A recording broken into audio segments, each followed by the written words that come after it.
আজকের যে বিজয় এবং গতকালকের যে বিজয় আমার চোখে ভাসে, এবং আপনারা যে 5 নম্বর ইসাপুর ইউনিয়নের যে বিজয়, আমি পুরনো একটা স্মৃতি আমার মনে পড়ে গেছে।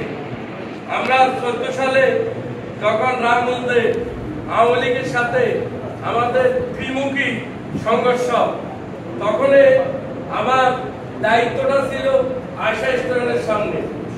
আমি এক সময় আমি একা হয়ে গেছি, আমার আশেপাশে যারা ছিল তারা সব পালাই গেছে। হঠাৎ করে আমার 5 নম্বর ইউনিয়নের বিশাল এক মিছিল,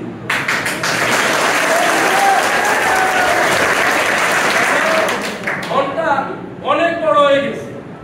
5 নম্বর ইসাপুর ইউনিয়নের আজকে আমি যাদেরকে সামনে দেখছি, ঠিক তখন তারাই ছিলেন, এবং তারা আমাদের বললেন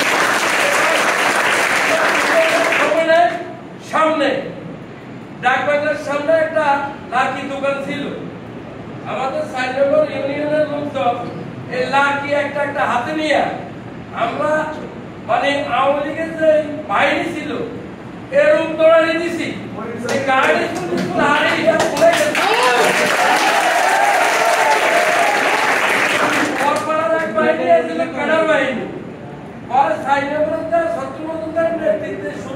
শুরু হয়েছে এক বছর করবার গেছে।